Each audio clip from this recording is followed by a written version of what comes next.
Assalamualaikum warahmatullahi wabarakatuh.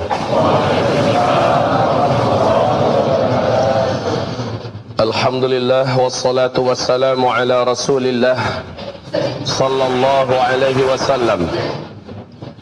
Rabbi shrah li sadri wa yassir li amri wahlul 'uqdatam min lisani yafqahu qawli wa ba'd.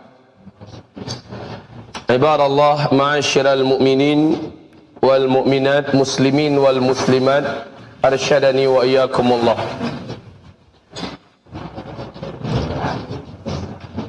Isma'u qala Allah subhanahu wa ta'ala, ya ayyuhalladzina amanu taqullaha wa qulu qawlan sadida yuslih lakum a'malakum wa yaghfir lakum dhunubakum wa man yuti'illah wa rasulahu faqad faza fawzan 'azima. Allahumma arhamna bil Qur'an. Wa qala an-nabi sallallahu alaihi wasallam, ala inni qad ji'tukum biha bayda'a naqiyyah iluha kanahariha la yazighu anha ba'da dhalika illa halik. Amma ba'du, ibadallah, ma'asyiral muslimin yang kami muliakan.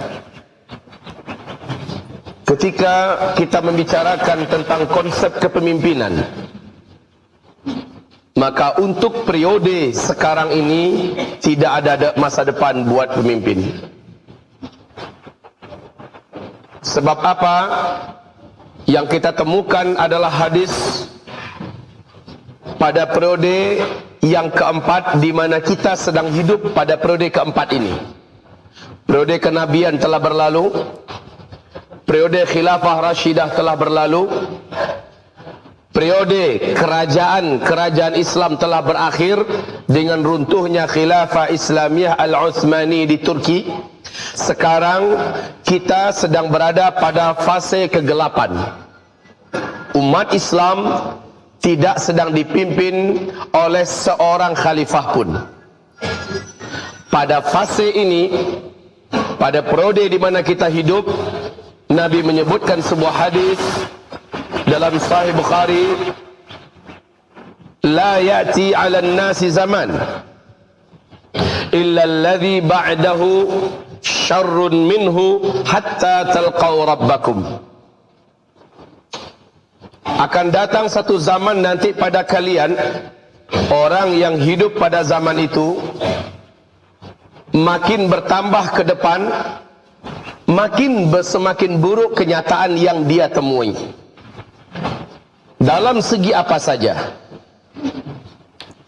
Apakah dalam segi suasana alamnya yang semakin tidak bersahabat, atau dalam segi ekonomi yang semakin hancur dan ambruk, atau dalam segi politik yang carut marut dan tidak karu-karuan, atau dalam segi pendidikan anak-anak bangsa yang semakin tidak bermoral, dalam segi sosial, dalam segi apapun saja, syarrun minhu hatta talqaw rabbakum, makin buruk dari sebelumnya.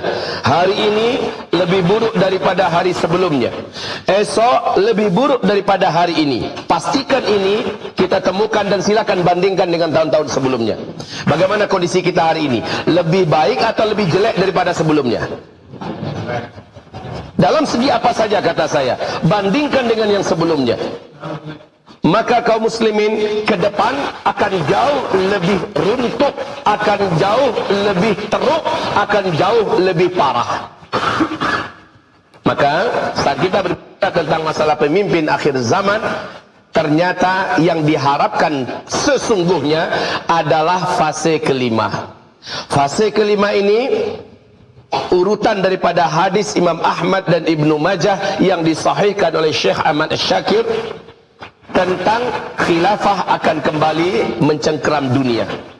Dan CIA, intelijen Amerika Serikat, dalam prediksi mereka di New York Times meyakini khilafah Islam kembali tegak dan memimpin dunia pada tahun 2020. Ini menurut asumsi dan persepsi mereka, menurut analisa mereka. Sementara KGB Rusia meyakini puncak jaya-jayanya khilafah Islamiyah, Ali menguasai dunia ini adalah pada tahun 2025. Saya tidak akan mengulangi kembali tentang detik-detik kehancuran alam semesta atau fenomena kita sedang berada di akhir zaman. Silakan kembali rujuk di kajian-kajian kami yang masih ada di YouTube untuk sampai saat ini. Kaum muslimin yang kami muliakan, tapi apakah ini berarti kita harus berpangku tangan? Apakah ini berarti kita hanya menunggu sang tokoh penguasa akhir zaman, yakni Al-Mahdi yang dijanjikan? Apakah ini berarti, di samping kita beriman dengan surat An-Nur, surat yang ke-24, ayat yang ke-55, Allah Subhanahu wa taala menjanjikan bahwa pada fase terakhir nanti kamu akan kembali memimpin di dunia. Jadi bukan hanya memimpin Jakarta, memimpin Indonesia, tapi dunia. Dan pusat kepemimpinan saat itu, kata Rasulullah sallallahu alaihi wasallam, adalah di Al-Aqsa, Palestina, Syam. Ma'asyiral mukminin, muslimin, mukminat wa muslimat, hamba-hamba Allah yang kami muliakan. Akan tetapi saya ingin sampaikan selintas, sepintas tentang masalah fikih mengangkat pemimpin. Karena ini berkaitan dengan sang idola yang kita nanti-nantikan. Sang pemimpin sejati yang seluruh syarat terpenuhi pada dirinya. Nah, sebelumnya ibarat Allah yang kami muliakan, keberadaan kita untuk saat ini di bumi ini tetap diwajibkan oleh Allah dipimpin. Tidak boleh hidup seorang diri atau hidup di tengah-tengah masyarakat tanpa ada pemimpin. Kita wajib senantiasa hidup dalam sebuah kepemimpinan. Islam punya konsep yang universal dan sangat lengkap, di mana tidak ada satu agama pun di bumi ini yang memiliki selengkap dan serinci Islam. Masalah kepemimpinan masuk dalam masalah muamalat. Ibarat Allah, fiqhus siyasah adalah salah satu di antara fikih yang senantiasa memadati kitab-kitab fikih. Dan kali ini bukan urusan saya, bukan bidang saya mengkaji masalah fikih.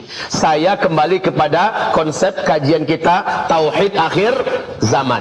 Maka ini akan kita kaitkan dengan tauhid ini.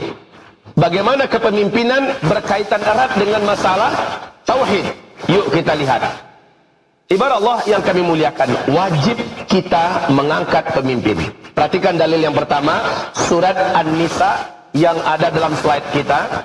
Di dalam surat An-Nisa ini Allah Subhanahu wa taala berfirman, A'udzu billahi as-sami'il 'alim minasy syaithanir rajim. Ya ayyuhalladzina amanu athi'ullaha wa athi'ur rasul wa ulil amri minkum. Lihat sampai di sini dulu.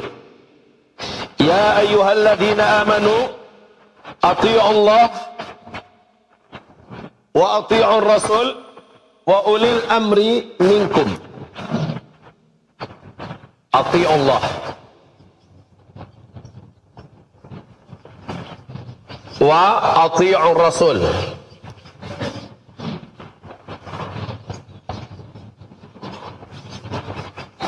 Ingat, taatilah oleh kalian semua Allah Subhanahu wa taala, dan taatilah oleh kalian semua Rasul Allah Subhanahu wa taala. Wa ulil amri minkum. Kenapa pada kalimat wa ulil amri minkum tidak menggunakan sigat fi'il amar ini? Ati'u. Kalau kita lihat di segi kesejajarannya, idealnya kan ati'u Allah wa ati'ur rasul wa ati'u ulil amri minkum. Tapi Allah mentiadakan kalimat ati'u ulil amri minkum, langsung kepada wa ulil amri minkum. Ini akan menjadi salah satu rahasia di mana kita ternyata dikaitkan dengan akidah kita bahwa ketaatan mutlak seorang makhluk hanya kepada Allah. Dan Allah juga memerintahkan ketaatan kepada Rasul terjadi secara mutlak. Dan ini tidak boleh dipisah. Pernyataan Ibnu Abbas, semoga Allah ridha kepadanya, dalam kitab Tafsir Al-Hafiz Ibnu Katsir, ada pasangan-pasangan yang selalu berjalan sama dalam ayat-ayat Allah di Al-Quranul Karim yang tidak boleh dipisah. Saat dia dipisah, Allah menolak yang lain. Umpamanya, ketika Allah Subhanahu wa taala memerintahkan kita amanu billahi wal yaumil akhir, kita beriman pada Allah tapi kita tidak percaya dengan surga dan neraka, maka iman pada Allah Allah tolak. Ini contoh. Begitu juga ati'ullah wa ati'ur rasul, dia mau taat kepada Allah tapi pada Rasul nggak mau. Dalam bahasa sekarang, Al-Quran diterima, ada hadis Nabi ditolak, maka Allah juga menolak bentuk ketaatan apapun apabila dia menolak pasangannya yang lain. Juga seperti firman Allah Subhanahu wa taala, "An ya'budullah wajtanibut taghut." Ibadahilah Allah dan wajib jauhi taghut. Apabila Allah diibadahi, taghutnya enggak dijauhi, Allah tolak. Dan ini konsensus ijma' para ulama ahlus sunnah wal jamaah. Demikian juga wa qadha rabbuka alla ta'budu illa iyyah wa bil walidaini ihsana. Senantiasa Allah jadikan kewajiban mengibadahi Allah, di belakangnya langsung diiringi dengan berbuat ihsanlah kepada kedua orang ibu bapa kandungmu. Orang yang mengibadahi Allah Subhanahu wa taala tetapi mendurhakai kedua orang ibu bapa kandungnya, orang ini tidak diridhoi oleh Allah, tidak diterima oleh Allah Subhanahu wa taala. Pengabdiannya kepada Allah Subhanahu wa taala tidak diakui oleh Allah. Sebab apa? Allah menjadikan itu pasangan antara wajib menyembah Allah dengan mengabdilah kepada kedua orang ibu bapakmu, berbaktilah untuk mereka secara ihsan. Ini pasangan-pasangan. Demikian juga ayat ini. Cuma kenapa sekarang tidak ada kalimat ati'u? Nah, ini kaum muslimin, ati'ullah wa ati'ur rasul. Langsung pada ulil amri minkum. Ini isyarat, ya. Ini isyarat bahwa taat kepada ulil amri tidak mutlak. Taat kepada ulil amri tidak mutlak. Ketaatan pada ulil amri berkait jika sang ulil amri mentaati Allah dan mentaati Rasul, barulah ulil amri ini wajib ditaati. Walaupun secara pribadi dia zalim, walaupun secara pribadi dia jahat, tapi mereka telah mentaati Allah, mentaati Rasul dalam segi kepemerintahannya, maka kita wajib taat kepada dia. Begitu kaum muslimin. Makanya Allah tidak menggunakan kalimat wa ati'u ulil amri, ya. Jadi sekali lagi, ketaatan pada ulil amri adalah bersyarat, yaitu selama mereka taat kepada Allah, menjalankan syariat Allah, menjalankan syariat yang diajarkan Rasulullah, ulil amri macam ini wajib ditaati. Walaupun dia merampas harta kamu, walaupun dia menzalimi kamu, walaupun dia mengusir kamu, walaupun kamu wajib as-sam'u wa ta'ah. Tapi ketika sang ulil amri mencampakkan Allah, mencampakkan Rasulullah, tidak wajib taat kepadanya. Apalagi sang ulil amri menyuruh kepada maksiat kepada Allah. La ta'ata li makhluqin fi ma'siyatil khaliq. Tidak boleh taat pada makhluk manapun.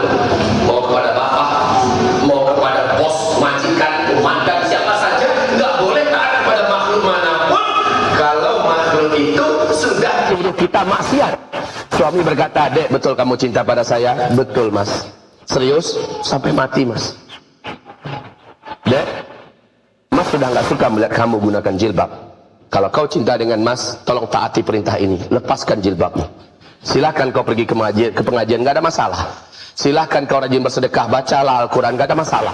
Tapi jilbab jangan kau pakai." Dalam hal ini, seorang wanita ini tidak boleh taat kepada suaminya, walaupun suaminya junjungan tertingginya di kehidupan ini setelah Allah dan Rasul. Kan begitu kaum muslimin? Bahkan kedua orang tua pun dikalahkan oleh posisi suami dalam hal ini. Setelah Allah, Rasulnya, langsung suami. Tapi ketika suaminya menyuruh maksiat pada Allah, haram taat pada suami. Justru taat pada suami, bermaksiat pada Allah Subhanahu wa ta'ala. Demikian juga perkara ini. Jadi ketaatan kita sekali lagi bersyarat. Syaratnya selama yang disuruh oleh ulil amri ini adalah hal-hal yang tidak maksiat kepada Allah Subhanahu wa taala. Ibarat Allah yang kami muliakan. Perhatikan selanjutnya di sini. Dalil yang kedua, saya sengaja menyingkatkan. Hadis dari Ibnu Umar, Rasulullah sallallahu alaihi wasallam bersabda, barang siapa yang mati sementara di lehernya tidak ada bai'ah, maka dia mati seperti mati cara jahiliyah.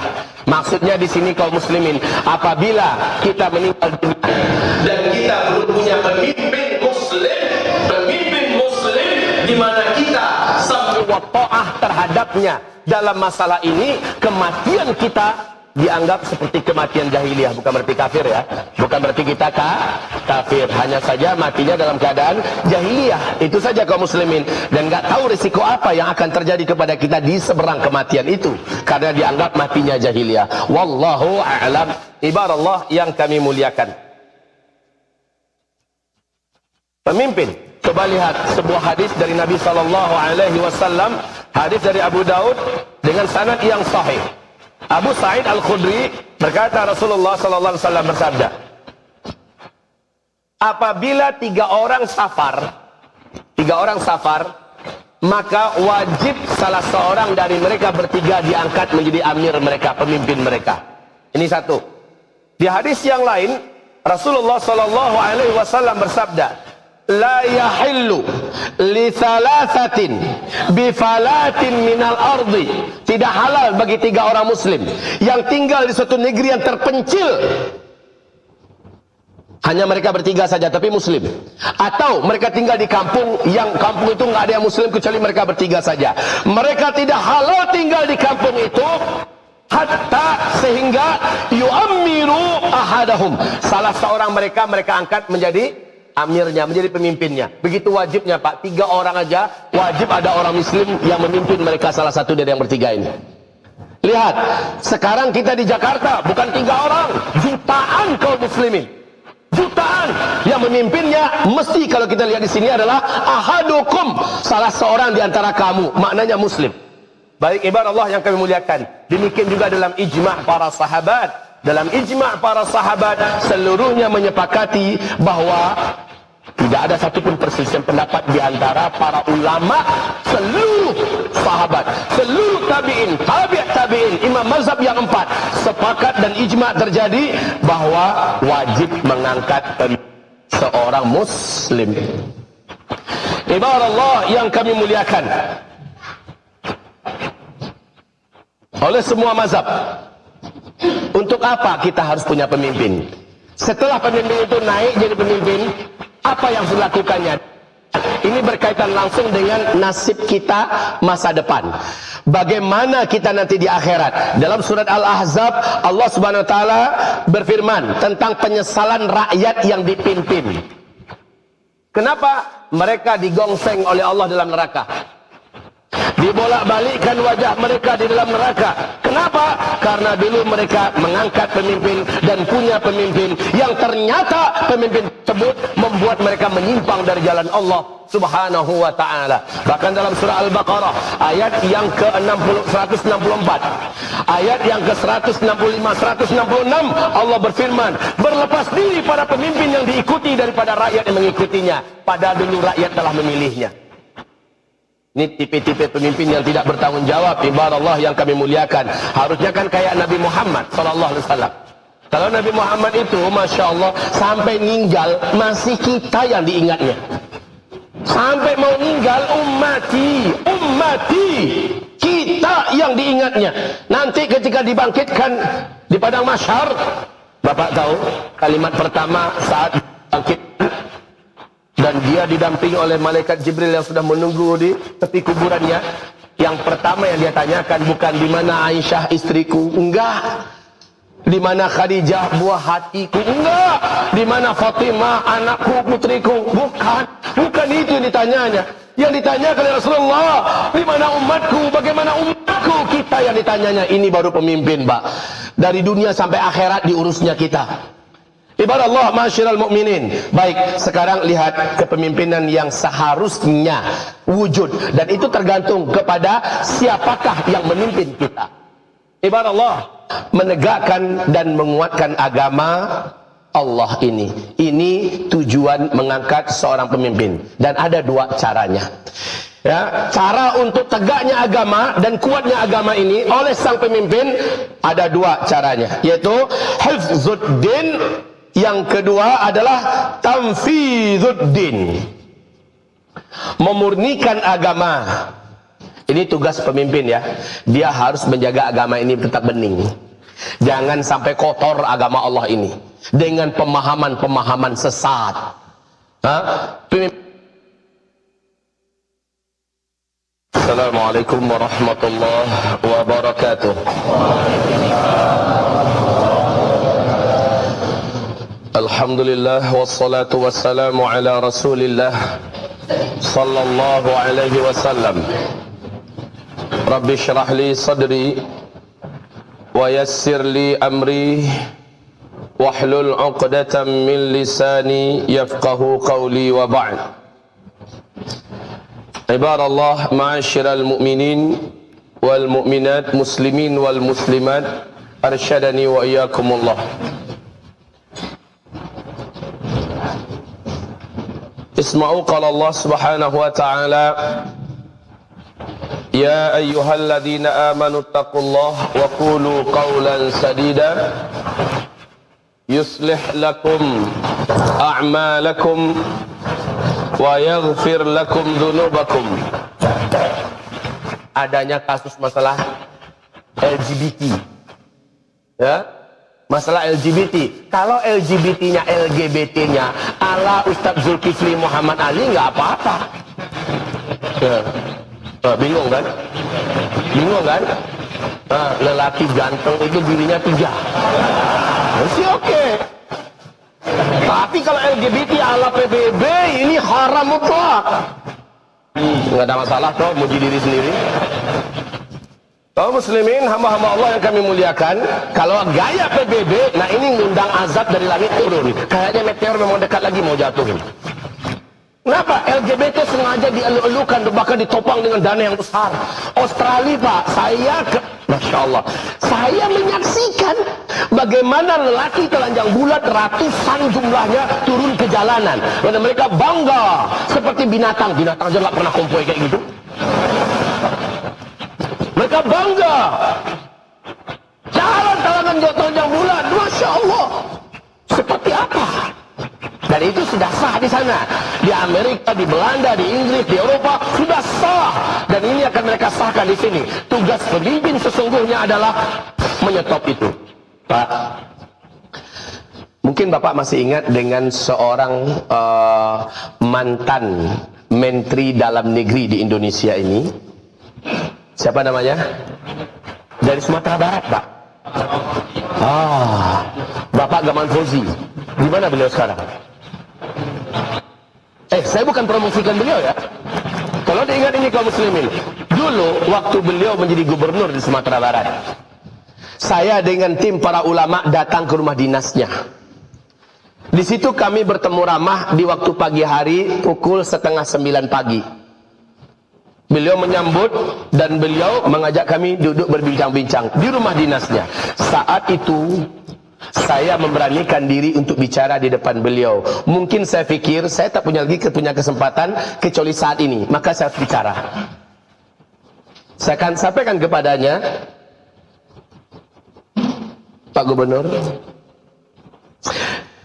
karena buku yang paling familiar di kalangan Departemen Agama kita adalah buku Halal dan Haram dalam Islam oleh Profesor Dr. Yusuf Qaradawi. Saya jadikan itu sebagai sandaran buat beliau. Ya, Pak Gubernur, kenal nggak dengan buku yang ditulis oleh Profesor Dr. Yusuf Qaradawi, dan ini paling terkenal di seluruh dunia, bahkan menjadi buku wajib di Departemen Agama kita, yaitu Halal dan Haram dalam Islam.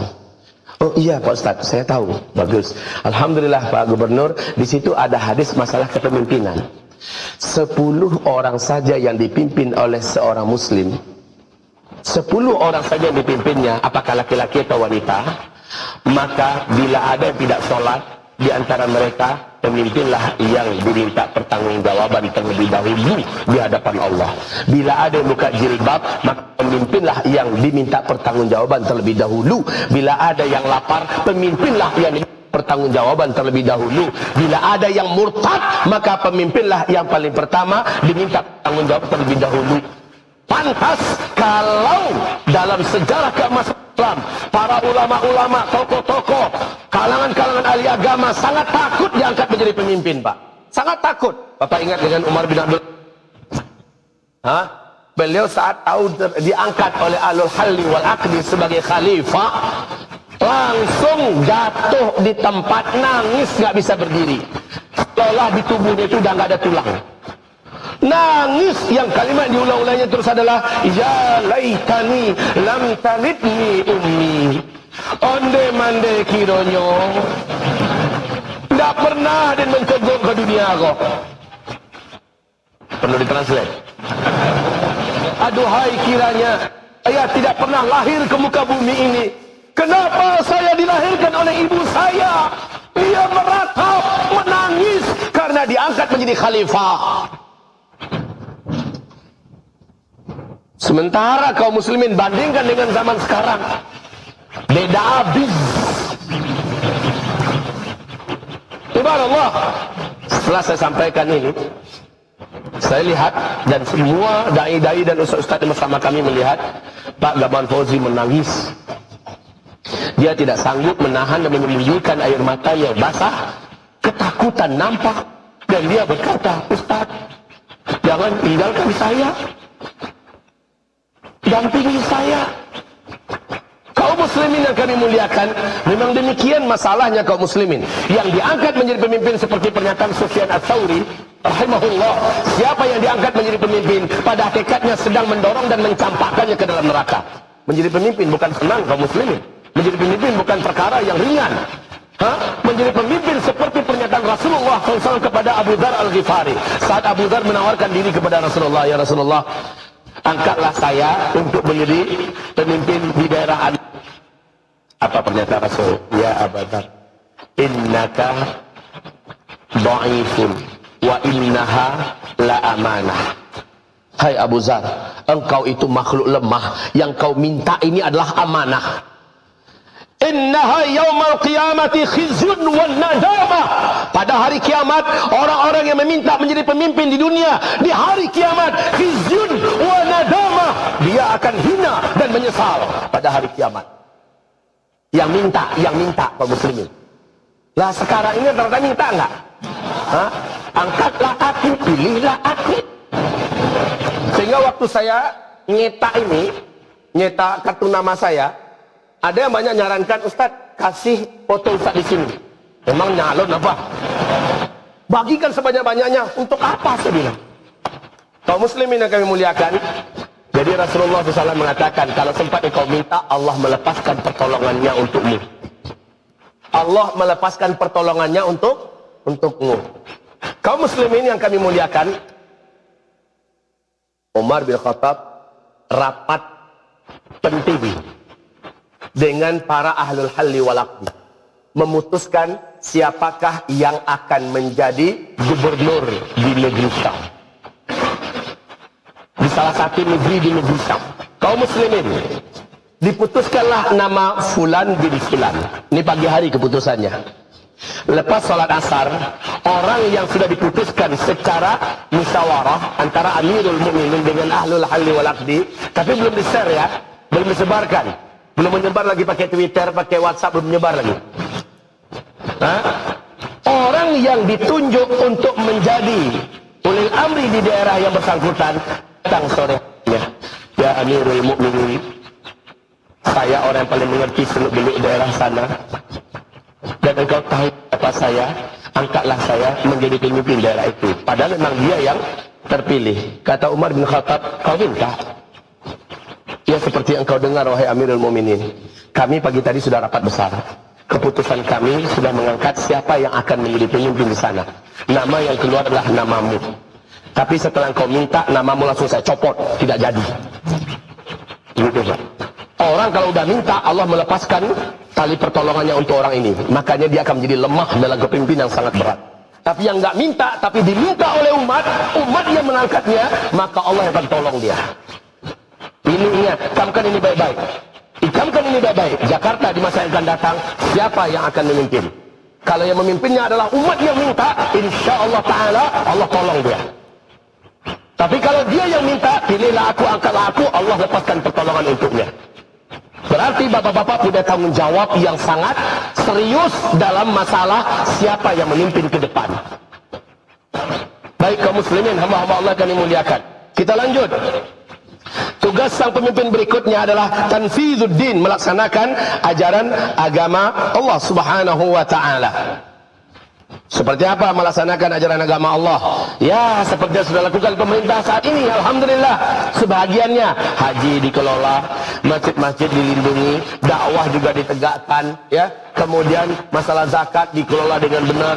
Setelah itu masalah ghani, masalah fai, masalah penegakan hukum pidana perdata menurut syariat Islam. Ini realisasinya ada di tangan penguasa. Kalau penguasa nggak lakukan, Bapak jangan coba-coba lakukan, Pak. Nggak boleh. Tetangga saya mencuri, potong tangan. Kenapa? Al-Quran ngomong begitu. Ente penguasa apa enggak? Enggak. Tapi ayatnya ngomong gitu. Berarti kita diperintahkan dong. Enggak begitu loh Pak.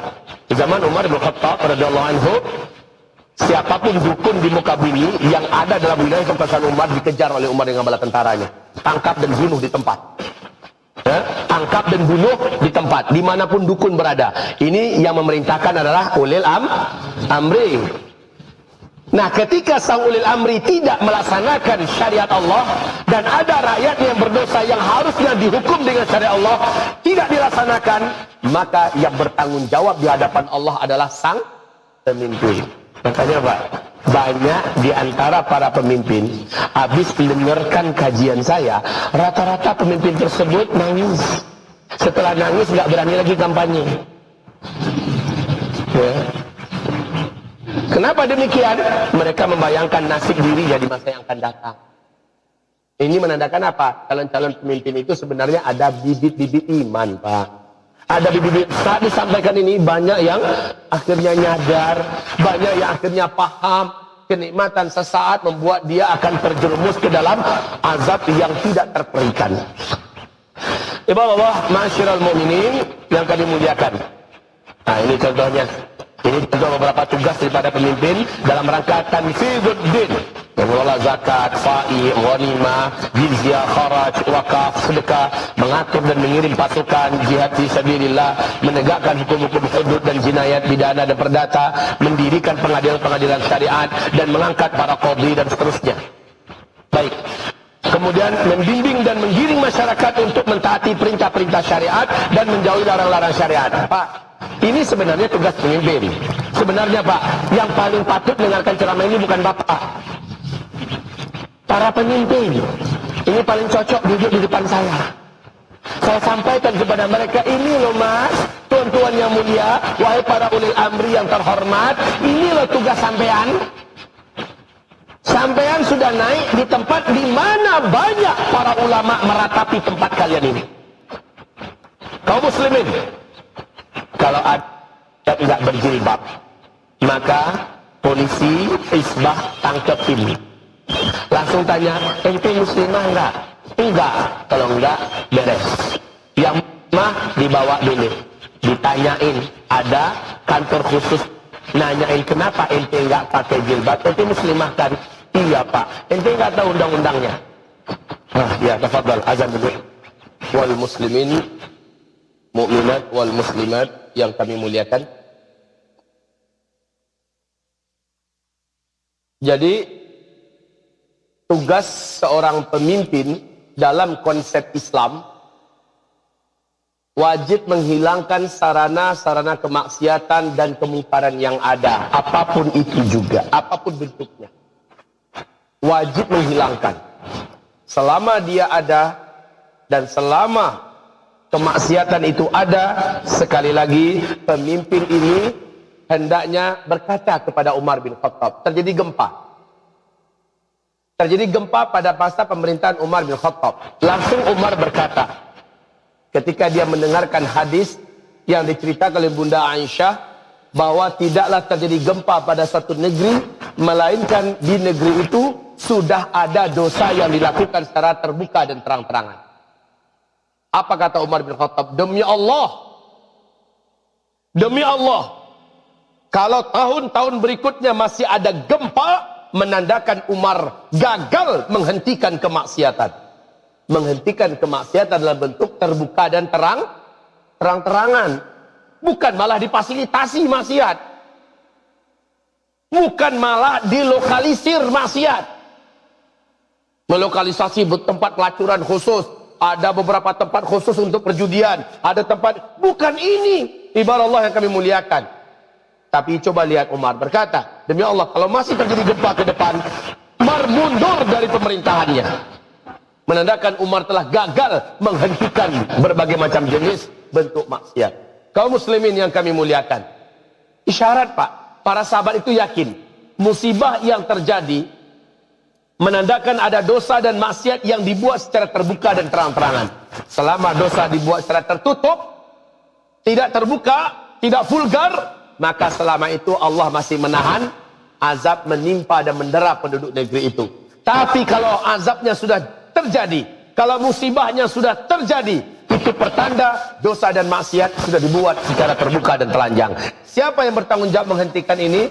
Yang bertanggung jawab untuk tingkat paling utamanya adalah pemimpin.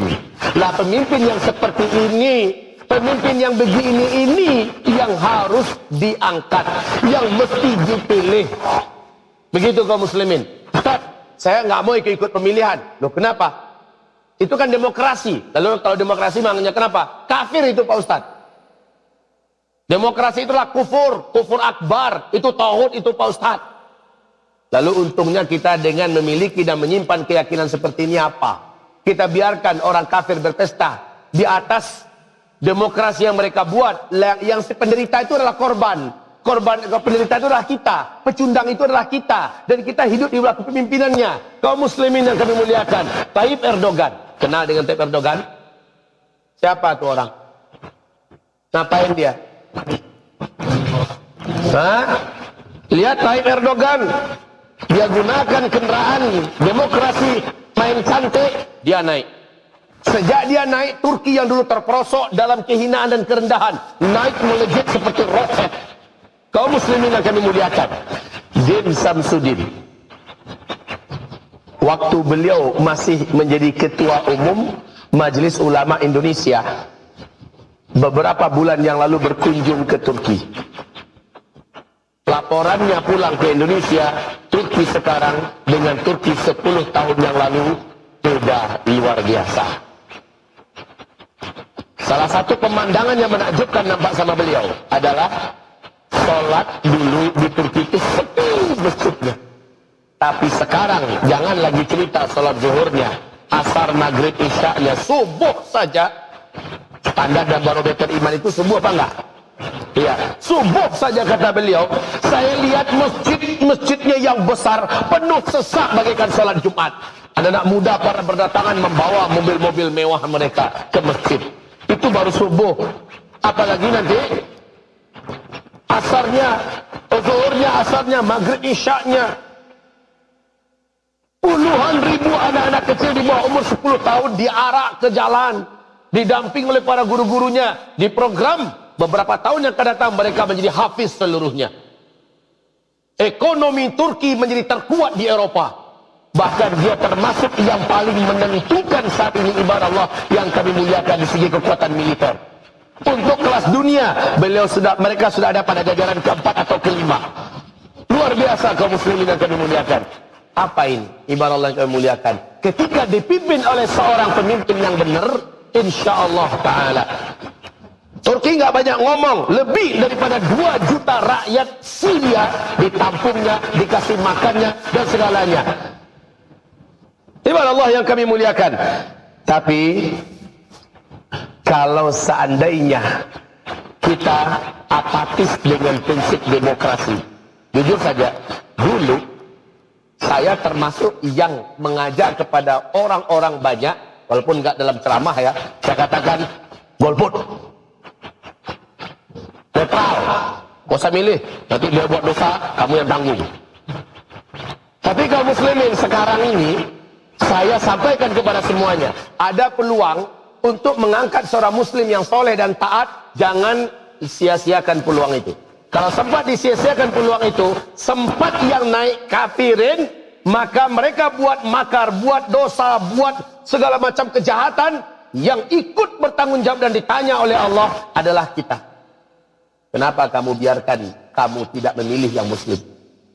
Kalau kita sudah milih kaum muslimin, ini urusannya udah lepas. Setidaknya hamba sudah tunjukkan, ya Rabb, hamba inginkan seorang pemimpin yang saleh, yang taat, yang muslim. Kalaupun nggak naik, kita sudah lepas dari tanya jawab di hadapan Allah Subhanahu wa taala. Nah, kaum muslimin yang kami muliakan, besok ini kalau mau milih apakah presiden, apakah menteri, apakah gubernur atau kepala daerah lainnya, pastikan yang kita pilih yang solehnya, yang taatnya, yang mempunyai karakter yang sebentar lagi akan kita uraikan. Karakter pemimpin yang seharusnya dipilih itu seperti apa? Ya, yang jelas kerjaan pemimpin kita harus tahu dulu, menghilangkan sarana-sarana kemaksiatan dan kemungkaran, seperti alat-alat musik, tempat-tempat musik, dan segala macam bentuk dunia dugem-dugem yang ada, yang membuat banyak anak-anak muda kita kehilangan akal. Video-video porno, diskotik, bar, situs porno, lokalisasi, WTS, perjudian miras, narkoba, dan segala macamnya. Ini kerjaan pemimpin. Jadi kalau dia tidak kita angkat, tekan kontrak dulu Pak. Bapak akan kami usut bersama-sama. Kami yakin Bapak bisa. Kalau Bapak mau tanda tangan ini, kerjaan Bapak kalau dia naik ini. Kalau dia mengangguk, saya siap, maka tanda tangan. Jika tidak mau, cari yang lain. Begitu kaum muslimin. Sekarang saatnya kita yang milih. Bukan pilihlah aku. Tampang poster di mana-mana. Amanah, taat, jujur, dan berkepribadian. Itu versi siapa? Versi tim sukses. Nah, sementara umat ini punya alim ulama, masjid-masjid kita, pondok-pondok pesantren kita, dai-dai kita, mereka punya karakter orang-orang yang sudah ada dalam daftar mereka. Biar mereka yang menentukan. Ketika mereka mengatakan, majelis ulama mengatakan begini, dewan dakwah mengatakan begini, organisasi Islam ini mengatakan begini-begini, maka ada sekian calon. Ulama yang memutuskan sekian calon harus ada satu orang, umpama ya, harus satu orang. Yang satu orang ini dukung rame-rame, se-Jabodetabek, contoh. Begitu kaum muslimin yang kami muliakan. Kalau masih kalah, kita setidak-tidaknya sudah tunjukkan kepada Rabbul Alamin bahwa kami sudah pilih orang yang ada menurut syariat engkau sesuai karakter orangnya. Ya ibadah Allah yang kami muliakan, pemimpin itu harusnya dukung masalah dakwah, biayain dakwah, bukan malah mencabut dana dari fasilitas dakwah, menghancurkan masjid, membongkar masjid di mana-mana. Bukan itu kerjaannya. Ya, memfasilitasi sekolah, subhanallah di sekarang kaum muslimin, sekolah-sekolah dari SD sampai universitas gratis. Apa nggak pengen kita kayak gitu? Dulu jadi bangsa yang miskin itu dalam 10 tahun saja gratis. Ketika Eropa mengalami krisis ekonomi yang sangat mengerikan, Turki malah memberikan beasiswa tambahan, uang saku tambahan kepada para mahasiswanya. Subhanallah kaum muslimin yang kami muliakan, kita rindu dipimpin oleh pemimpin-pemimpin yang benar. Kita rindu, dan pemimpin macam ini mesti sekali lagi kita yang milih. Maaf, saya sebenarnya dari dulu alergi bicara politik. Nggak mau bicara politik. Sebenarnya, apalagi di mimbar, di podium. Dan ini nggak ada pesanan. Cuma sempat saya ini mati sebulan lagi umpamanya. Allah tarik nyawa saya 1 minggu, 2 minggu lagi umpamanya. Apa yang mau saya jawab di hadapan Allah? Zulkifli, kamu punya masa, kamu punya mulut, kamu punya retorika. Kenapa kamu diem? Kenapa kamu tidak membakar umat? Kenapa kamu tidak ngajak? Apa yang mau saya jawab? Sekarang saya ngomong. Sekarang saya bicara. Dan bukan untuk masalah politik-politik. Saya nggak ada urusan. Mau siapa naik, terserah. Pokoknya muslim yang taat. Begitu kaum muslimin. Ibadah Allah yang memuliakan. Lihat.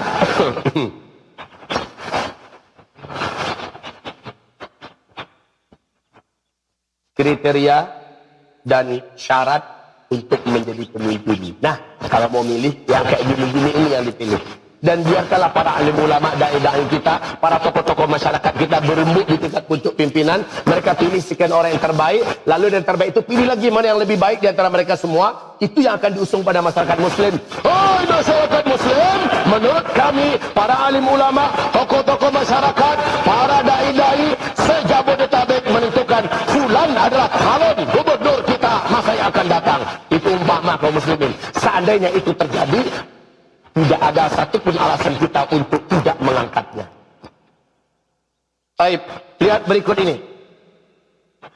Nah, ini dulu syarat pertama untuk jadi pemimpin kita itu. Wajib muslim. Kenapa wajib muslim? Ma ja'alallahu lil kafirina 'alal mu'minina sabila. Allah tidak jadikan untuk orang kafir memimpin orang beriman. Enggak boleh. Dosa besar satu negeri. Seluruh orang Islam memikul dosa besar. Bukan hanya dosa besar biasa, Pak. Dosa besarnya adalah sekelas murtad. Awas, ini keras loh. Dalilnya ada nggak Pak Ustadz berani ngomong? Silahkan buka surat Al-Maidah ayat 51. Allah haramkan mengangkat orang Nasrani atau orang Yahudi sebagai pemimpin. Siapa yang mengangkat mereka, dia Allah jadikan seagama dengan orang yang diangkatnya, walaupun dia masih merasa dirinya muslim. Lihat tuh ayat. Lihat ayatnya. Muhkamat, bukan mutasyabihat. Lihat ayatnya. Buka Al-Quran. Mana yang punya HP canggih itu? Buka sekarang. Hah? Buka. Kalau nggak percaya, jangan katakan Ustaz Zulmi ngarang-ngarang. Enggak, kaum muslimin. A'udzu billahi minasyaitonir rajim. Ya ayyuhalladzina amanu la tattakhidul yahuda wan nasara awliya. Hai orang-orang yang beriman, jangan coba-coba kamu angkat jadi pemimpin kamu orang Yahudi. Tapi Pak Ustaz, semenjak dia memimpin, baguslah Jakarta ini, baguslah. Jangan coba-coba kamu angkat orang-orang luar agama kamu jadi pemimpin dari kalangan Yahudi dan Nasara. Wa may yatawallahum minkum ba'dhum awliya'u ba'd wa may yatawallahum minkum fa innahu minhum. Orang kafir hanya cocok memimpin orang kafir. Orang beriman hanya pantas dipimpin oleh orang yang beriman. Siapa di antara kamu yang berani mengangkat mereka menjadi pemimpin, fa'innahu, maka sesungguhnya dia yang angkat tadi minhum, sama dengan yang diangkatnya di sisi Allah. Ini ayat kaum muslimin disambung nanti pada ayat yang ke-54-nya. Ini kan ayat 51. Ayat 54-nya Allah berfirman, ya ayyuhalladzina amanu may yartadda minkum an dinih fasawfa ya'tillah biqaum. Hai orang-orang yang beriman, siapa di antara kamu yang murtad dari agamanya, mengangkat pemimpin dari non muslim, Allah anggap yang mengangkat itu murtad. Ibarat Allah yang kami muliakan, maka ini bukan masalah kecil. Kalau berkaitan dengan tauhid akhir zaman, ini salah satu konsekuensi tauhid akhir zaman. Pak Ustaz, nanti berkiasa aja dulu Pak Ustaz. Kita udah capek-capek minggu, ternyata gagal aja terus, nggak naik-naik terus. Sekali lagi, itu bukan lagi urusan kita. Kalau ada permainan kotor belakang itu, biarkan yang kotor itu kotor. Tetapi yang penting kita sudah memaksimalkan usaha. Itu yang paling penting kaum muslimin. Yang paling penting Bapak Ibu, udah bisa jawab nggak nanti di hadapan Allah? Udah bisa jawab nggak nanti di hadapan Allah? Kalau saya sudah milih dan orangnya jelas, ini para ulama yang menunjuk, ini para dai yang menunjuk, kita ikut memilih kaum muslimin. Sudah jelas, ya Rabb, hamba sudah lakukan kewajiban hamba. Hamba telah tunjukkan, hamba inginkan pemimpin yang benar untuk kami. Tapi kami dikibuli. Hah? Kami ditipu, kami diperdaya segala macamnya, maka engkaulah yang maha berkuasa. Nah, ini kan akhir zaman Pak ya. Ini akhir zaman, ya Bu. Ini akhir zaman, orang yang hidup pada hari ini lebih berat daripada hidup kemarin. Orang yang hidup besok lebih berat pada hari ini. Termasuk pemimpin hari ini lebih jelek daripada hari kemarin. Hari esok lebih jelek lagi daripada hari ini. Menandakan ini hadis bukan berarti kita akan ketemu lebih baik. Tapi bukan berarti dengan hadis ini kita boleh berpangku tangan. Allah kan dalam hadis akan lebih jelek aja. Masalahnya kamu sudah buat apa di sela-sela kejelekan ini? Apakah dengan semakin jeleknya kemungkaran semacamnya, kamu biarkan? Nggak ada dakwah dari kamu? Hah? Nggak ada dakwah dari kita? Nggak ada upaya keras dari kita? Pak, Bu, ini hari sudah saya umumkan kemana-mana melalui hadis-hadis ayat-ayat Allah bahwa kita semakin dekat kepada akhir zaman. Tapi walaupun makin dekat Pak, saya makin serius mengelola pesantren yang saya kelola. Saya makin serius mengelola pendidikan yang kami bina. Walaupun ini berbentuk lembaga apa tuh, program luar sekolah, tapi kita seriusin, kita ingin lahir ulama-ulama yang bening, ulama-ulama yang lurus, ulama-ulama yang berkarakter. Dan walaupun target kami 7 tahun yang akan datang baru muncul yang kayak gini, di startnya dari sekarang, padahal menurut urutan yang kami katakan mungkin sangat dekat, saya nggak peduli itu, karena Nabi mengatakan, walaupun besok kiamat, hari ini ada satu biji kurma yang dapat kamu tanam hari ini, ya kan? Masalah besok jadinya gimana, itu urusan Allah. Yang penting hari ini apa yang sudah kita buat. Gitu Pak, hari ini apa yang sudah kita buat. Ibarat Allah beragama Islam, lihat tuh dalilnya. Allah haramkan, hai orang-orang yang beriman, jangan coba-coba kamu angkat orang kafir sebagai pemimpin kamu dan kamu tinggalkan orang yang beriman. Apakah kamu ingin Allah menjadikan kepada kamu azab yang sangat dahsyat? Mau diazab dengan dahsyat oleh Allah? Kita biarkan orang kafir naik menjadi pemimpin. Hai orang-orang yang beriman, la tattakhidul kafirina awliya'a min dunil mu'minin. Jelas tuh ayatnya Pak. Allah berfirman dengan sangat tegas di surat An-Nisa ayat berapa? 144. Tegas sekali. Ini ayat muhkamat, sekali lagi bukan mutasyabihat. Yang kedua, syaratnya. Yang kedua ini nggak usah lah saya komentari, pasti harus balik. Ya. Yang ketiga, ini dalilnya dari firman Allah Subhanahu wa taala. Berikutnya yang berhak menjadi pemimpin tak sehat. Masa orang gila diangkat jadi pemimpin? Orang merdeka, laki-laki, tidak boleh diangkat jadi pemimpin itu wanita.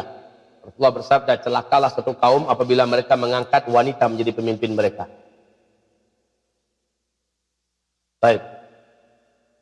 Ibarat Allah, ma'asyiral mu'minin, hamba-hamba Allah seluruhnya yang kami muliakan.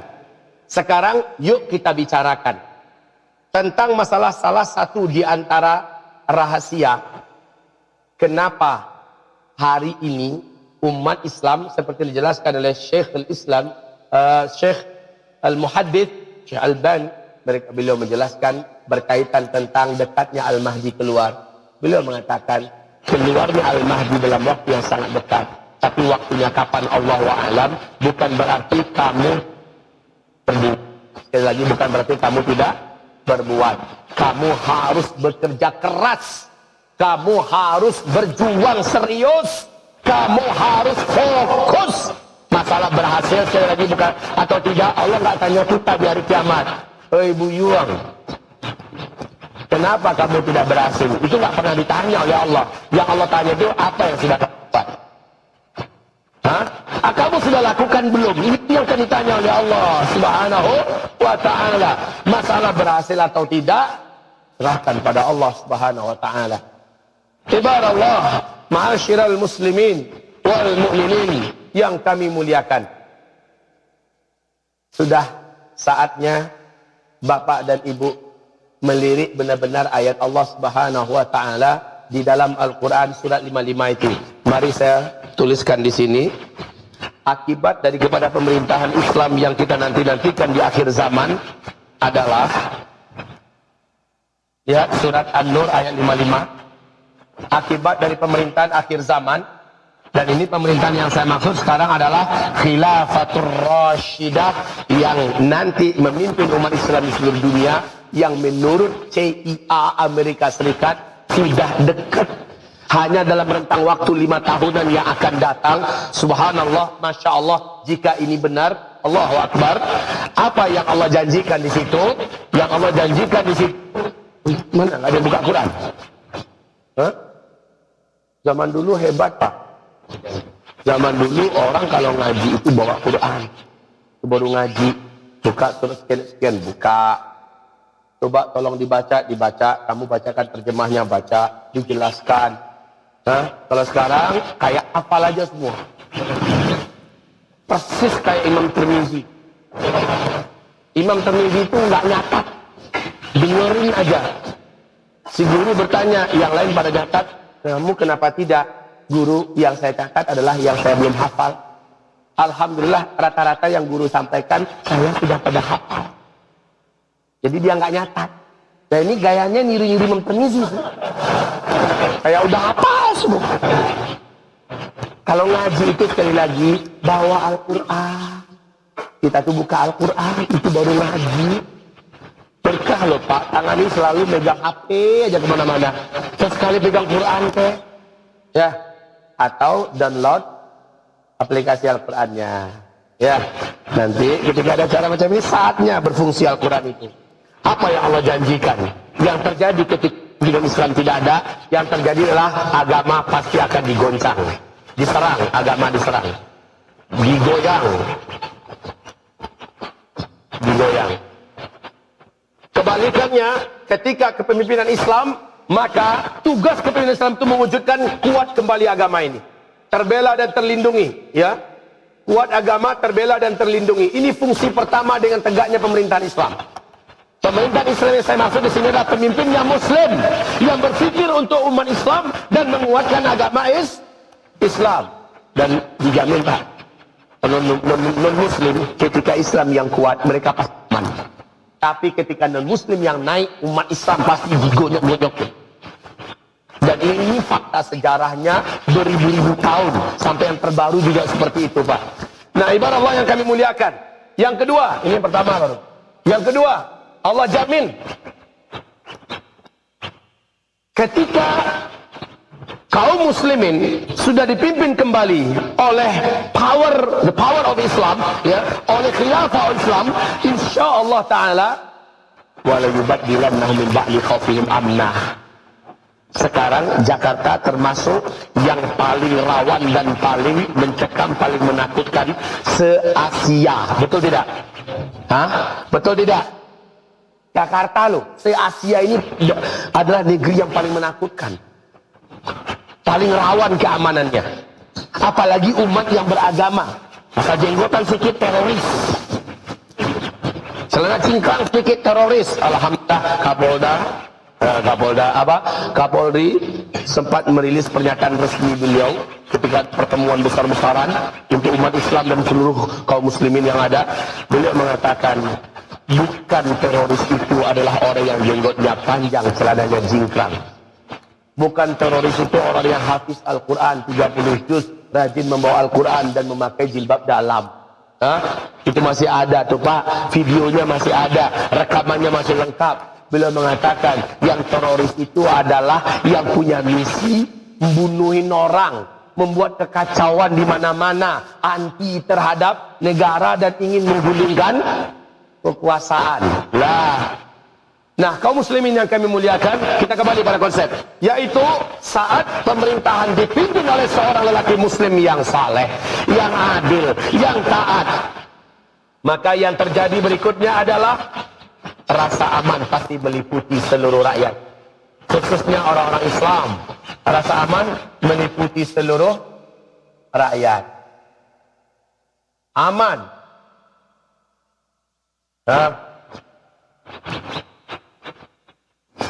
Ya, contoh sederhana sajalah. Pergilah ke Arab Saudi, Pak. Pergilah ke Arab Saudi. Bapak tinggalkan saja warungnya.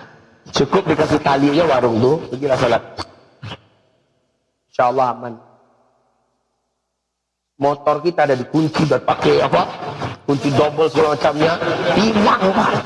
Bagaimana caranya? Ini amannya Masya Allah saat Islam yang pemimpin muslimnya wujud. Kalaulah seandainya Mister yang sekarang ini lagi memimpin Jakarta ini muslim dengan karakternya dan berakhlak setelah itu dengan akhlak Islam kayak gini, ini Masya Allah Pak. Tapi maaf, kita perlukan orang seperti Erdogan, tegas, berprinsip, cerdas dan bijaksana. Kita perlukan yang kayak gini, dan itu bukan nggak ada di Indonesia.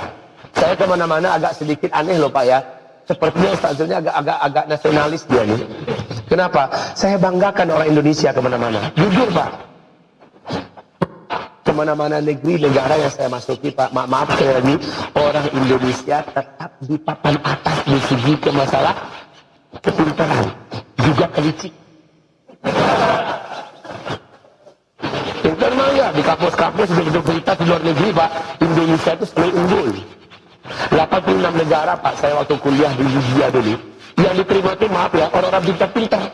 Dari berbagai negara yang diterima itu cuma orang pintar-pintar. Indonesia ada di pucuk-pucuknya. Ada di papan-papan atasnya semua. Mumtaz, Kumlot, Saraful Ula, segala macamnya. Orang Indonesia. Ya? Yang dikenal di Timur Tengah itu dulu sebelum dengan TKW dengan TKI yang tak berkualitas. Dulu Indonesia itu dihormati banget. Dengan orang Indonesia itu udah sangat memuliakan mereka.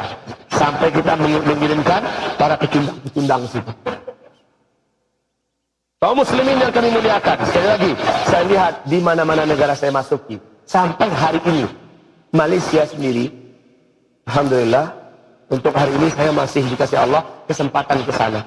Setiap bulan itu ada 1 minggu di situ. Malaysia sendiri mengatakan, Indonesia, mereka lah guru kami, dulu dan sampai hari ini. Dan mereka mengatakan, kalau bukan dai-dai dari Indonesia, sampai hari ini kami tetap tidak akan memahami Islam ini dengan benar.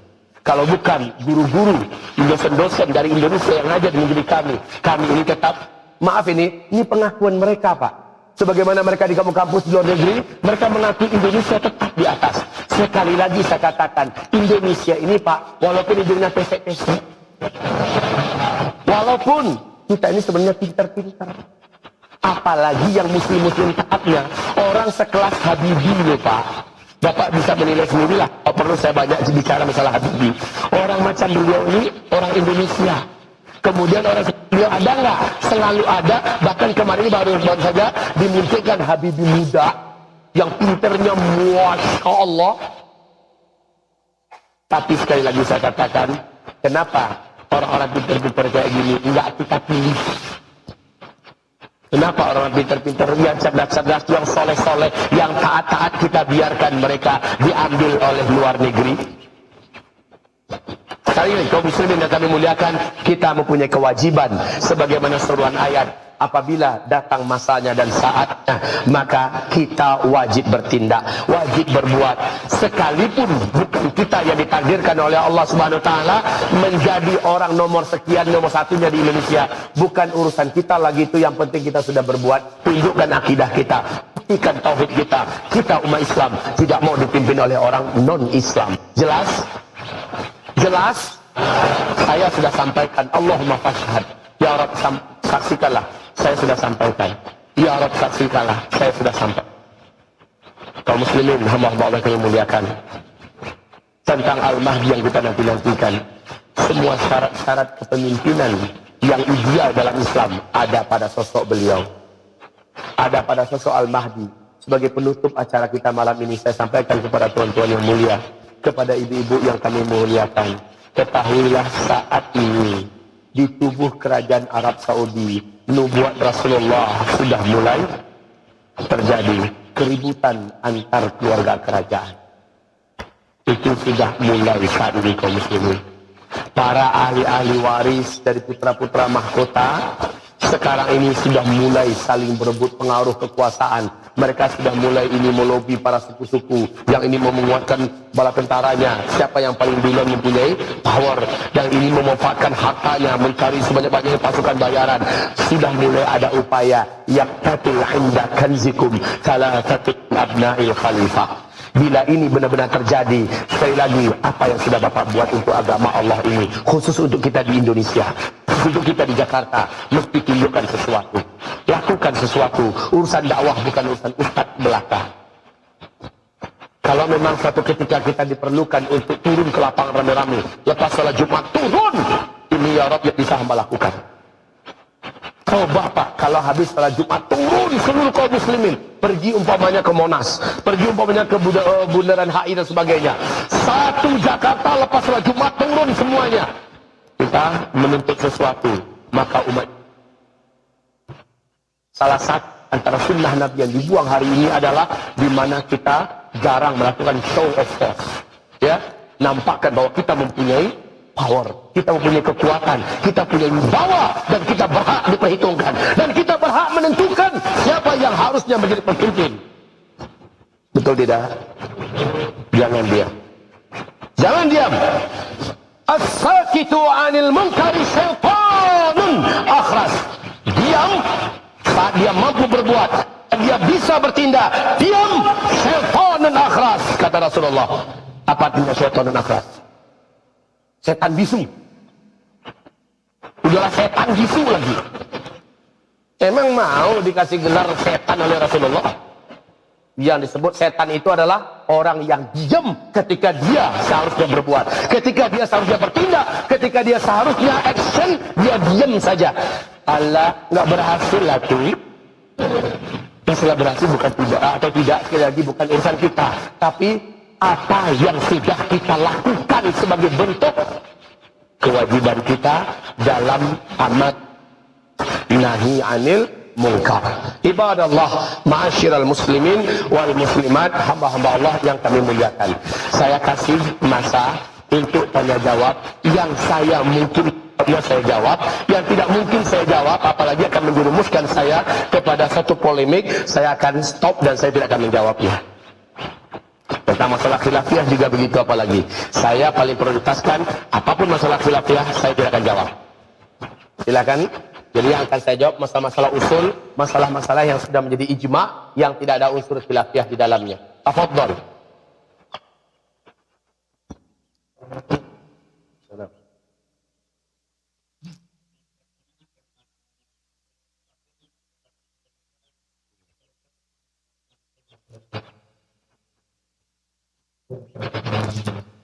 Ya, masyarul mukminin wal muslimin yang kami muliakan, Jokowi itu ulil amri apa tidak? Udah pastilah. Jokowi itu ulil amri. Tapi masalahnya minkum atau minhum. Gitu loh. Hah? Ulil amri itu artinya apa? Pemimpin. Pemimpin. Dalam konsep kepemimpinan Islam, Al-Mawardi dalam kitab beliau Ahkam As-Sultaniyah, yang disebut dengan ulil amri itu adalah Muslim, ya, Muslim dengan syarat-syarat yang tadi saya sebutkan. Kemudian dia dalam kepemimpinannya menjalankan kepemimpinan langit. Paham? Menjalankan kepemimpinan langit. Paham Bapak Ibu? Maksudnya Allah sebagai penguasa bumi, kekuasaan Allah di muka bumi ini dia yang mewujudkan, dia yang menzahirkan. Artinya peraturan syariat Allah dijalankannya. Begitu. Kalau Bapak Ibu mau tahu, mulai dari Soekarno sampai Soeharto sampai sekarang Pak Jokowi, tanya saja kepada mereka, Pak Bapak ini sedang memimpin di negara Islam atau di negara sekuler?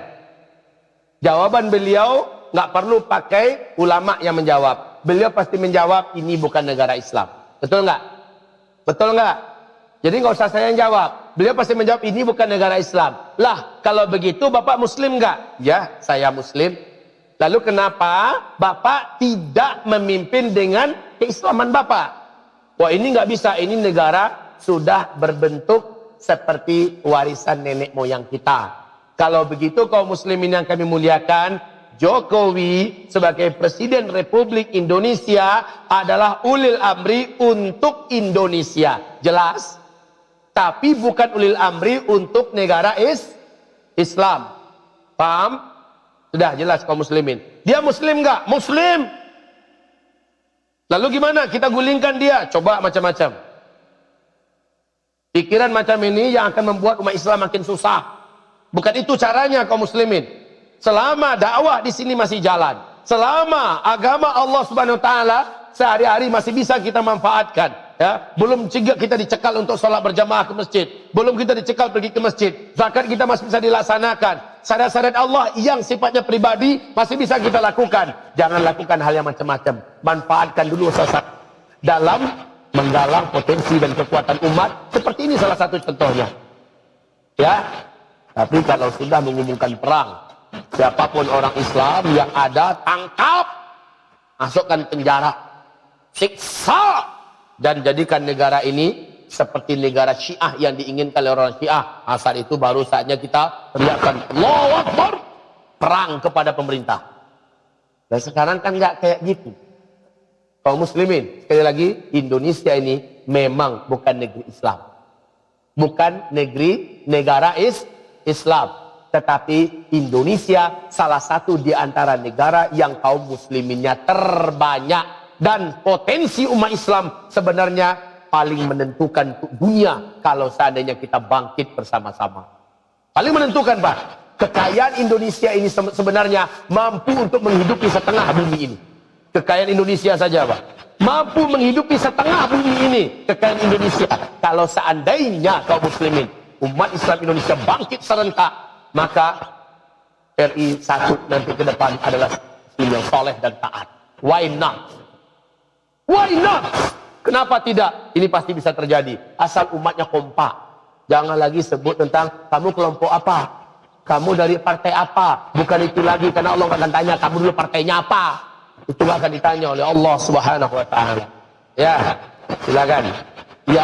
Yang kedua, pertanyaan yang kedua, itu bukan pertanyaan kayaknya, motivasi. Ya, di sana kok bisa ketika kita menggalang suara dan menyatukan pendapat kita, ternyata muslim yang naik. Padahal sebelumnya berturut-turut non muslim yang memimpin. Sekarang bisa kok. Lah, ini kebalik. Indonesia yang selama ini Jakartanya dipimpin oleh muslim, sekarang kok bisa kebablasan? Karena umat Islamnya banyak yang golput. Yang diuntungkan siapa golput ini? Yang diuntungkan siapa? Kalau sempat kita golput lagi kali ke depan, mungkin saja Ustaz Zulkifli udah nggak ada di Jakarta ini. Udah nggak boleh dicekal. Ustaz Khalid Bersalamah dicekal, TV Wesal TV dicekal, Rojak TV dicekal, TV dakwah dicekal, kemudian website Islam dihabisi, LGBT disahkan. Kalau sempat kita diam, apakah itu yang diinginkan? Jangan diam umat Islam. Jangan diam umat Islam. Tubuh antumul a'izza. Anda adalah orang-orang agung dan mulia. Bangkitlah. Hai umat Islam, tunjukkan kita ada di Jakarta ini. Kita ada di Indonesia ini. Dan kitalah yang menentukan Indonesia. Demikian kaum muslimin. Pertanyaan yang kedua. Tentang masalah apa tadi?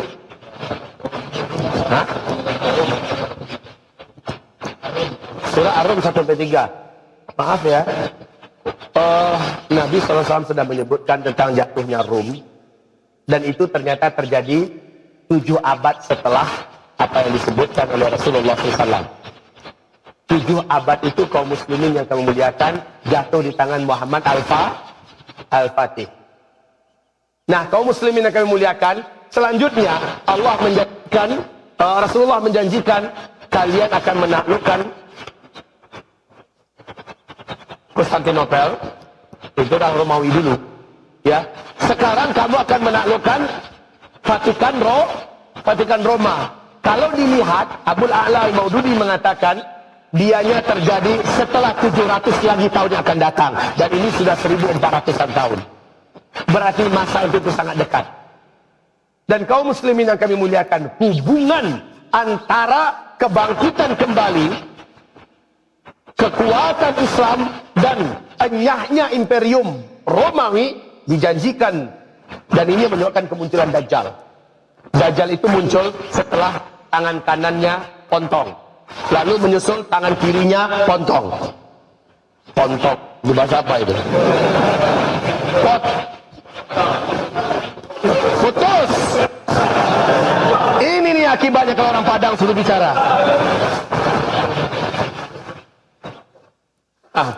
Kaum muslimin yang kami muliakan, apa yang dimaksud dengan kanan Dajjal? Israel. Tak lama lagi Israel akan hilang dari peta bumi. Setelah Israel habis, terjadilah Malhamah Kubro. Malhamah Kubro adalah antara Islam dengan Romawi.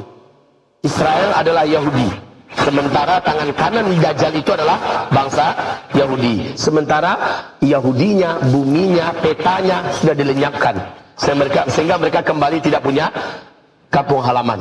Kemudian setelah itu dalam Malhamah Kubro, perang Armageddon, hilanglah kekuatan Nasrani yang dipimpin oleh Amerika dan Eropa. Pontong lagi. Putuslah tangan Dajjal yang sebelah kiri. Dalam keadaan seperti itu, umat Islam menaklukkan pusat jayanya Islam yang terakhir, yaitu Konstantinopel. Kembali dengan La ilaha illallah, Allahu Akbar.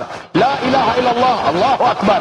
Maka saat itu seluruh Turki dimiliki kembali oleh Islam. Disitulah kemurkaan Dajjal, dan dia muncul dalam keadaan marah. Romawi akan perang kembali dengan Islam, dan itu terjadi di Syria. Terjadi di Syria. Sebelum peperangan itu, umat Islam bersama-sama dengan Romawi akan mengalahkan terlebih dahulu blok timur. Blok timur dalam hal ini adalah Rusia, Cina, Iran, ya, India, ya, terus sampai seblok timur yang berpihak kepada akidah Majusi ini. Seluruhnya akan dikalahkan oleh Islam. Hari ini Arab Saudi sudah mensponsori persatuan militer seluruh negeri-negeri Islam. Salah satu langkah maju. Walaupun masih kayak macan mabuk yang baru bangkit dari pingsan lamanya, masih nyander ke sana kemari, ngantam ke sana kemari, lebih mending Pak sudah mulai memperlihatkan power Islamnya. Dan ini akan dipertimbang oleh Barat. Sehingga kata Rasulullah, kamu akan berdamai dengan Barat, dengan Romawi, lalu kamu akan memerangi musuh bersama di sebelah. Nah, musuh bersama sebelah timur itu lokomotifnya adalah Iran. Kemudian cabangnya ke kanan, ke kiri, ke depan, ke belakang adalah Rusia. Adalah seluruh kekuatan-kekuatan besar yang ada di timur sekarang ini, Cina dan seterusnya. Kaum muslimin, ini akan menjadi pertempuran besar-besaran dan tempatnya di Timur Tengah.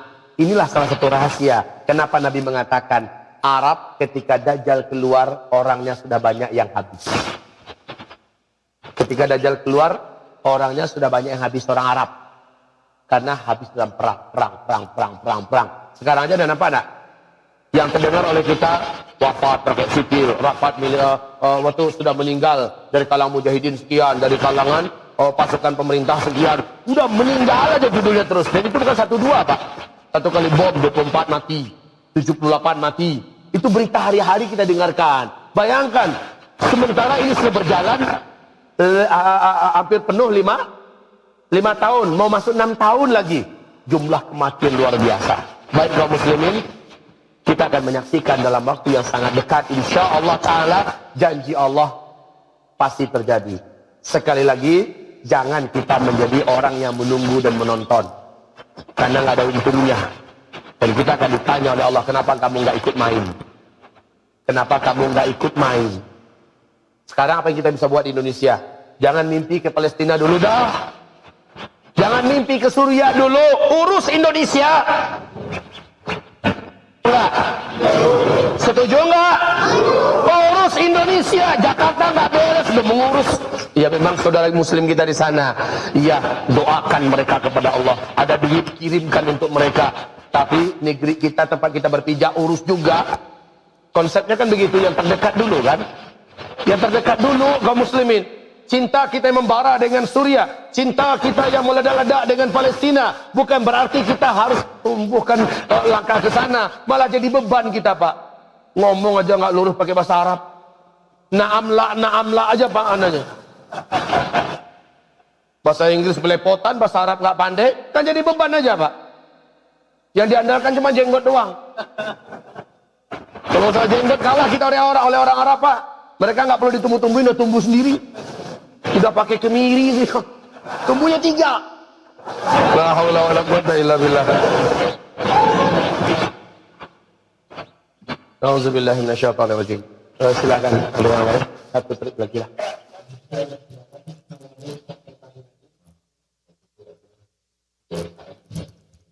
Ya.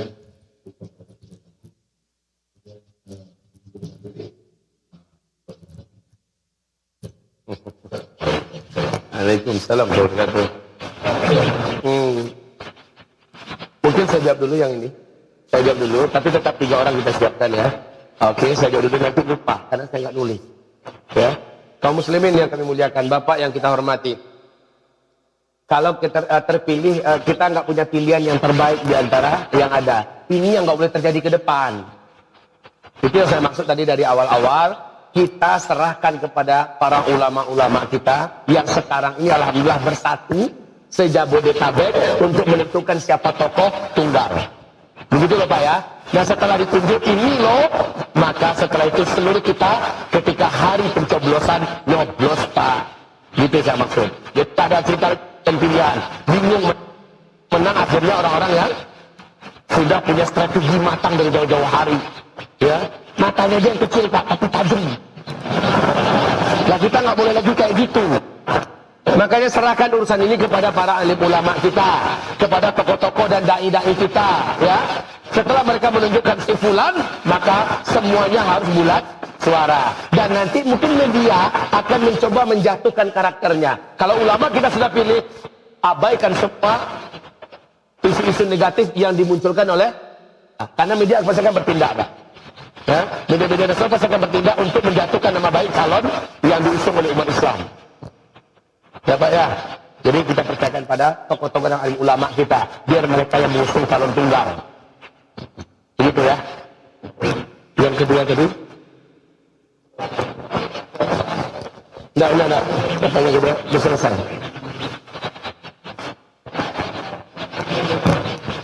Hah?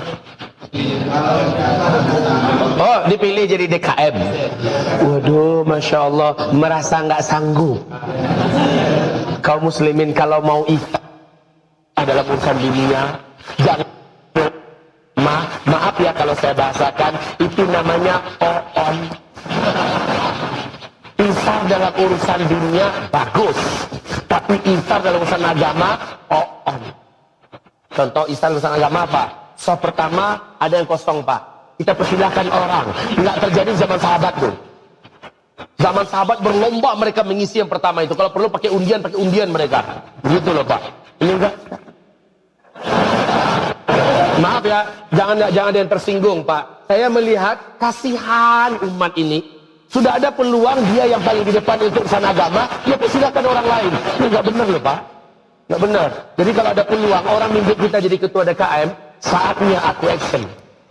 Aku tuh tidak punya kemampuan, makanya pilih orang yang mampu sekitar kita yang nolongin kita. Bapak ya, minta maaf kalau ada bahasa saya yang tadi agak kurang pas. Kalau nggak digituin Pak, kayaknya nggak ketampar juga. Siapa tadi? Silakan.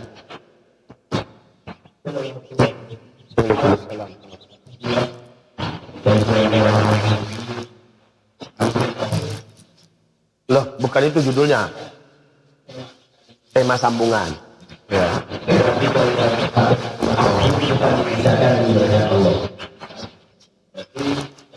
Allah Rasul tidak bisa dipisahkan.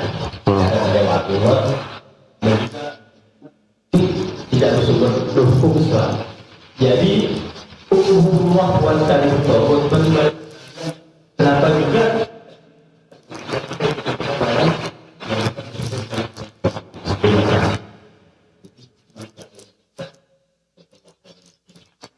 Iya. Kaum muslimin yang kami muliakan, Nabi menyuruh kita untuk cerdas menanggapi lapangan.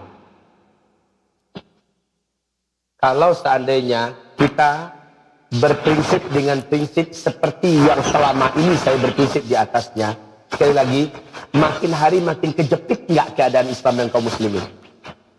Hah? Makin kejepit nggak? Ulama-ulama di Timur Tengah itu bukan orang bodoh. Mereka lebih bodoh daripada kita, Pak. Mereka lebih alim daripada kita, lebih berhati-hati daripada kita. Ilmu-ilmu alat mereka untuk menyimpulkan suatu keputusan ilmu mereka memadai. Ketika mereka memutuskan demokrasi memang produk kafir, sudah jelas. Dan kita tidak mengimaninya, sudah jelas. Tapi saat ini itu yang bisa dipakai untuk memenangkan Islam. Pakai dulu itu, kalau tidak kamu akan digencet, kamu akan dihabisi. Dan kita tidak boleh Pak, darul mafasid muqaddam ala jalbil masalih. Ya, menolak ke segala kejahatan itu lebih diutamakan daripada mengambil kemaslahatan.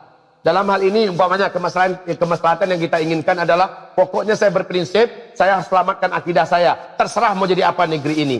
Maaf ini kaum muslimin, apakah ini bukan bentuk daripada keegoan? Apakah ini bukan bentuk daripada keananiahan? Ya, kalau kita lanjutkan ini pembicaraannya, ini termasuk masalah khilafiyah. Sekali lagi saya katakan, ada ulama-ulama yang mendalam ilmunya dan mereka mengatakan ini kafir, harus baro abis, inilah tauhid. Ada ulama-ulama lain yang juga mendalam ilmunya. Mereka mengatakan kami setuju, tapi kalau dibiarkan maka umat Islam dan ibadah kepada Allah akan semakin kesulitan. Jadi ini adalah urusan yang ada benturan khilafiyahnya. Saya sudah mengatakan tadi, apapun masalah akidah menurut versi antum, Antum berpihak pada ulama yang keras itu. Ya, antum berpihak pada ulama yang keras itu. Ketika antum berpihak kepada mereka, berprinsip seperti ini dari akidah, saya juga sama. Masalahnya ada fikih waqi yang saya pahami, dan saya berpihak pada ulama yang mengatakan kita tetap mengkafirkan apa yang kafir. Kita tidak membenarkannya. Ketika Islam yang naik, maka seperti Erdogan kita akan mengarahkan di mana Islam mulai berjaya, di mana pendidikan mulai terlindungi, di mana dakwah mulai berkembang. Padahal awalnya lihat Pak, bahasa George Bush. Bapak sampai nggak mendengarkan ceramahnya George Bush? Ceramah George Bush. Bapak udah dengar apa kata George Bush? Si Erdogan itu katanya, dia pakai kendaraan kita untuk menghabisi kita. Ini bahasanya loh Pak. Satu-satunya negara di dunia yang memungkinkan menegakkan khilafah itu adalah Turki. Ini menurut keyakinan Eropa hari ini. Ini menurut keyakinan Eropa. Dan Erdogan mengatakan, maaf ya Pak ya, saya punya videonya di YouTube juga ada Pak. Erdogan muda mengatakan dia menajiskan demokrasi loh Pak. Dan dia mengatakan sekotor apapun demokrasi, inilah yang bisa mengantarkan kita kepada kejadian Islam untuk saat ini. Bukan berarti dia mengimani demokrasi, tetapi dia pakai itu sekali lagi Pak. Maaf, kalau kita kias-kiaskan ya, kalau mau walak barak yang total Pak, jangan pakai apapun yang diproduk oleh orang kafir. Jangan pakai, karena ini akidah loh Pak. Maka pesawat mereka jangan dinaiki, kereta mereka jangan dipakai, HP mereka jangan dipegang, ya, seterusnya apapun Pak. Namun ini bisa nggak kita pakai untuk dakwah? Bisa. Fasilitas mereka itu dipakai, buat mereka rugi, serang mereka dengan senjata mereka. Saya tertarik ketika ada ijtima raksasa Pekanbaru. Saya istilahkan ijtima raksasa karena ini istilah sahabat-sahabat kita di Jamaah Tabligh. Ya, saya masuk ke tengah mereka, dipanggil oleh masyayikh, duduklah dengarkan kami. Saya duduk, saya dengarkan. Apa kata syekhnya yang saya dengarkan? Tapi si penterjemah nggak jujur ketika itu. Saya paham bahasanya Pak, tapi si penterjemah kurang berani menyampaikan. Apa katanya? Jangan berpikir Indonesia atau kita orang Islam hari ini mampu menandingi senjata-senjata dibuat oleh Amerika, oleh Eropa. Jangan berpikir kita akan mampu menandingi mereka segi membuat senjata tangguh semacam itu. Ya, benarkan akidah kalian, luruskan ibadah kalian. Pada harinya nanti senjata yang mereka buat kita yang pakai untuk menyerang mereka. Tapi ini nggak diterjemah kalau si penterjemah. Ya. Waktu itu pengennya saya naik ke atas Pak, pengen saya yang terjemahkan. Nah maaf ini kaum muslimin yang kami muliakan, sekali lagi dalam hal yang sifatnya akidah prinsip, tapi mesti clever, ya, cerdas kita dalam memanfaatkan pusingan perputaran fitnah akhir zaman ini Pak. Ya, sekali lagi saya ingin dan Bapak pasti ingin anak-anak Bapak masih sempat sekolah. Tapi ketika fitnah mereka yang pegang dengan menggunakan demokrasi mereka yang lalu sekolah pesantren ditutup pokoknya, mau sekolah kemana anak itu? Apa mau kayak di zaman Mustafa Kemal Atatürk, di mana bahasa Arab pun diharamkan? Apa mau kita biarkan seperti itu? Kita mau beransur-ansur ketika muncul pemuda-pemuda yang cerdas, pemuda-pemuda yang otaknya Masya Allah, kemampuan berbahasanya berbagai macam bahasa, sementara akidahnya Islam. Itu diakibatkan oleh pemimpin yang membuka-bukakan jalan, dan pemimpin itu terpilih melalui demokrasi. Pemimpin berpikir, ini harus dibukakan, ini harus dibukakan, mumpung saya memimpin. Ini harus dibukakan, ini dilancarkan, mumpung saya masih memimpin. Kan begitu kan? Nah, ketika itu jalan Pak, muncul generasi yang di tangan mereka nanti khilafah itu akan muncul. Di tangan mereka nanti mereka akan sempurnakan al-wala wal bara dan sebagainya Pak. Ya. Oke. Baik kaum muslimin, ini yang kedua, yang ketiga, terakhir. Habis yang terakhir ini, saya mau mengajak dan menghimbau Bapak Ibu berjuang dalam perkara lain yang sudah saya bicarakan dengan DKM Masjid kita. Silakan.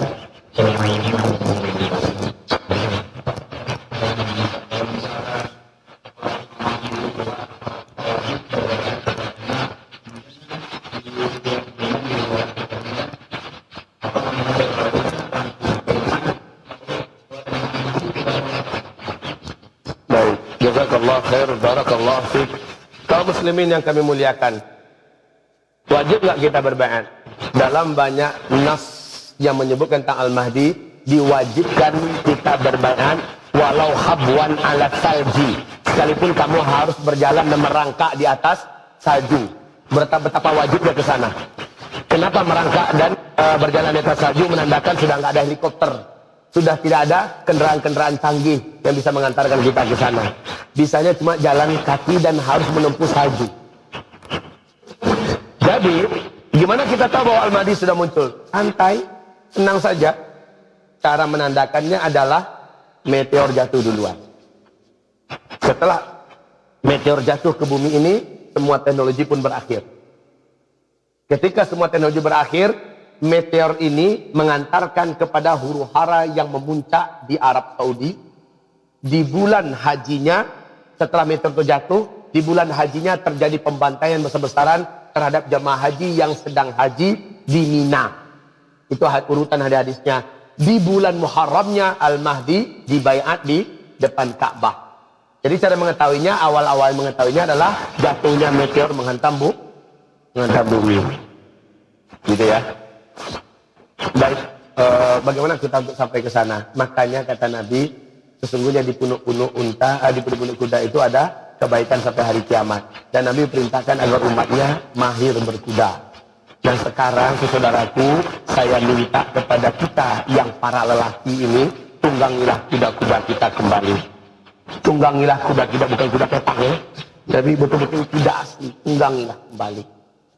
Ya, coba tunggangi kuda-kuda kita, berlatihlah dengan benar. Insya Allah Taala kasih yang badan itu nanti.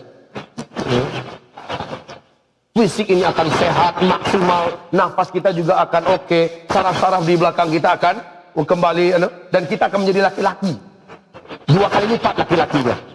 Ketika kita menunggangi kuda, dan ketika huru hara terjadi, petaka menimpa, meteor jatuh, kita sudah mahir berkuda. Saat itu mobil seluruhnya tongkrongannya masih cakep-cakep, Pajero, masih cakep tapi nggak bisa dibawa. Apalagi yang keren-keren lah, yang harganya hebat-hebat sekarang nih, semuanya jadi sampah besi yang menyempitkan jalanan, membuat sempit. Mau dikeluarkan gimana cara keluar, berat, mau ditarik juga udah nggak bisa dipakai. Udah, sekali lagi, setiap kita diamanahkan untuk latihan berkuda. Sekarang ini latihan berkuda. Bahkan pesantren saya targetkan anak-anak pesantren kami wajib mahir berkuda dan bahkan harus menang dalam perlombaan kuda. Itu Pak, ya, kita bekerja secara cantik, berpindah dengan, bahkan sekarang kita punya Sumatera Barat di Payakumbuh ya. Dengan Perpani ini kami mulai melatih anak-anak kami memanah dan harus menjadi atlet yang menang dalam memanah. Imam Syafi'i itu Pak, 10 dikasih kepadanya anak panah. Sasaran yang ditunjukkan kepadanya, dia panah. Melesat tepat di titik hitam itu. Suruh panah yang kedua. Panah yang pertama itu dibelahnya, tembus. Panah ketiga 10-nya tepat ke 10-nya. Sehingga kata murid-muridnya, kami melihat engkau lebih mahir daripada ilmu. Itu kata murid-muridnya. Kami melihat panah beliau lebih tajam dan dia lebih mahir dalam memanah daripada ilmunya. Padahal seluruh ulama di zamannya sampai hari ini mengatakan Imam Syafi'i itu adalah Bahrul Ulum. Ulamanya ilmu. Sementara di memanah dia jagoannya kalah Robin Hood. Kita memanah ke sana tujuannya ke situ begini. Nggak pernah latihan. Ya. Semoga apa yang kami sampaikan dan pertemuan-pertemuan kita berikutnya semakin menggugah kepercayaan diri kita sebagai seorang muslim. Al-Islam ya'lu wala yu'la alaih. Islam ini paling tinggi dan tidak ada yang lebih tinggi daripada Islam. Baik, konsep terakhir, jangan sampai yang lebih tinggi daripada umat Islam adalah non-muslim. Harus orang Islam. Allahu Akbar. Allahu Akbar. Indonesia kembali digenggam oleh umat Islam. Indonesia harus dijadikan negeri yang mampu melindungi negara bumi ini. Amin ya rabbal alamin. Wabillahi taufiq wal hidayah. Kita tutup dengan istighfar. Astaghfirullah. Astaghfirullah. Astaghfirullah. Subhanakallahumma wa bihamdika asyhadu an la ilaha illa anta astaghfiruka wa atubu ilaik. Wabillahi taufiq wal hidayah. Wassalamualaikum warahmatullahi wabarakatuh.